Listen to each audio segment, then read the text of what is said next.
So we're in my basement, and I thought I would show you my seed starting setup. It's the end of January and I've just begun a few things. I have a small heat mat on each one of these racks.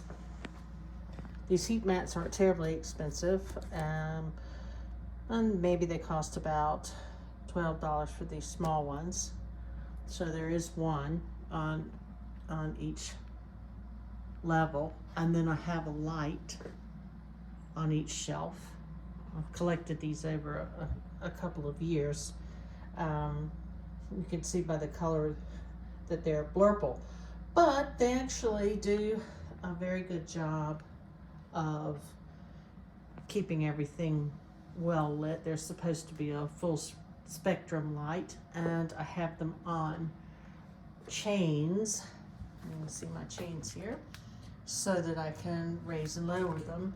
I always keep my lights very, very close to the surface, the soil and the top of my seedlings, and that helps to keep them short and sturdy and not leggy. I probably don't need this much space. This is the setup I had in my last house. The garden that I had a couple of years ago was much larger, and I needed more seedlings. Here, because as everyone knows, I suppose, it's hard not to want to grow more things than you need. And so what I do is I start one little 2.5-inch pot, generally, of one type of seed, and then I prick them out and pot them on, and eventually they will go outside. I do put them outside once they have come up. If it's above, say, 40-45 degrees, they will get a lot more light than I can give them, even under these lights. So they go out, and then they become very sturdy because they're in the wind and the sun, and even on a cloudy day, I suspect the light's brighter and better than it would be in here. So that's how I start my seeds. It's a bit early to start much. I have started some onions and shallots and leeks, and I'm trying some strawberry seeds, the alpine ones, and also one I think called Elan.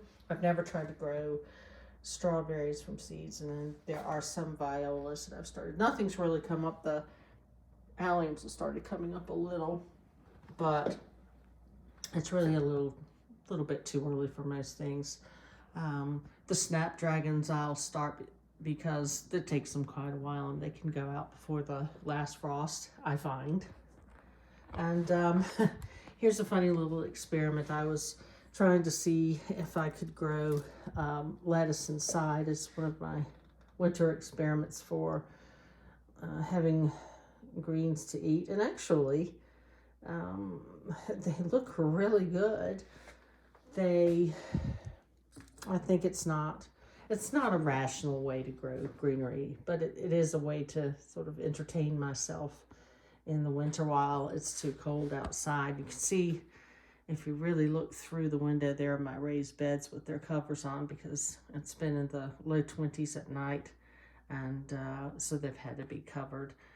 And I don't know the outcome of that experiment yet. We'll see if we get any cabbages and things out of that. So that is my setup. The rack I've had, my brother-in-law made that. I think I've had that probably close to 30 years now. Dragged it all around up to Maine and back to North Carolina again, and it makes a really sturdy, lovely rack to start my seeds on.